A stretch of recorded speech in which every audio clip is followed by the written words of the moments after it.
যদি ভারতে 100% ethanol blending শুরু হয়ে যায় তাহলে আমাদের দেশের পানীয় জল গায়েব হয়ে যাবে। শুনতে অদ্ভুত লাগলেও এটাই সত্য। আমাদের দেশে ইথানল তৈরি হয় ধান, ভুট্টা এবং আখ থেকে।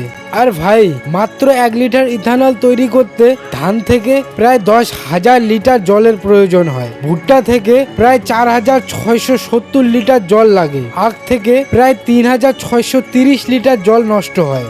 এর পরিণতি ইউপিতে প্রায় অর্ধেক জেলায় ভূগর্ভস্থ জলের স্তর দ্রুত ফুরিয়ে যাচ্ছে।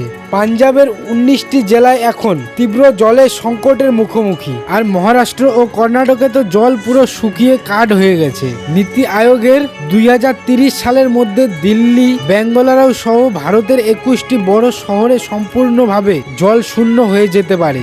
তাই ভারতে যদি 100% ইথানল ব্লেন্ডিং করা হয় তবে আমাদের পানীয় জল সম্পূর্ণ হারিয়ে যেতে পারে। অর্থাৎ এই গ্রিন ফিউল যেন দেশের সবচেয়ে বড় জল সংকটের কারণ না হয়ে দাঁড়ায়।